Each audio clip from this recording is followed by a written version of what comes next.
Hi, I'm Dr. Dave Cole, Professor Emeritus and Academic Hall of Famer from Virginia Tech. The subject matter today is land values, the tipping point. Number of people will often ask me, well, why haven't land values crashed like they did in the 1980s? It's really interesting. Farmland has been very resilient, and it represents 2.8 of the $3.5 trillion U.S. farm balance sheet. Matter of fact, if you look at farmland values since 1910, 79% of the time they've either appreciated or stayed level. But if you start from World War II on, that actually increases to 88%.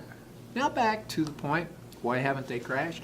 Because a lot of the farm ownership is with family businesses, and family businesses where people have inherited land and are not carrying much debt. And this is a tremendous resilient factor. Another thing is we've had strong interest by people from outside of agriculture, like your hedge funds, investing in farmland. Now, the big question and the what we would call $2.8 trillion question, what could cause land values to crash like the 1980s? I think it would take a convergence of events. First of all, we would have to have major disruption in the farm economy due to international trade. Now, we do have some elements in place that could result in some international trade disputes, and where 1 out of every $5 comes from international trade, we're going to have to watch that real closely. I think the second element that we've got to watch is the rise in interest rates, how fast these interest rates go up.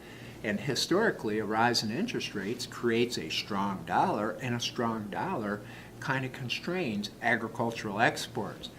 I think the other element that we've really got to watch closely is the refinance cycle. A number of producers are now into their second and third refinance cycle. In other words, taking operating losses and term them out into term debt. Now, if the refinance cycle becomes more conservative, this will result in many agricultural producers putting land on the market. And of course, that's all about supply and demand. So again, farmland values have been what I would call the Rock of Gibraltar, but again, it would take a convergence of events to kind of crack that rock.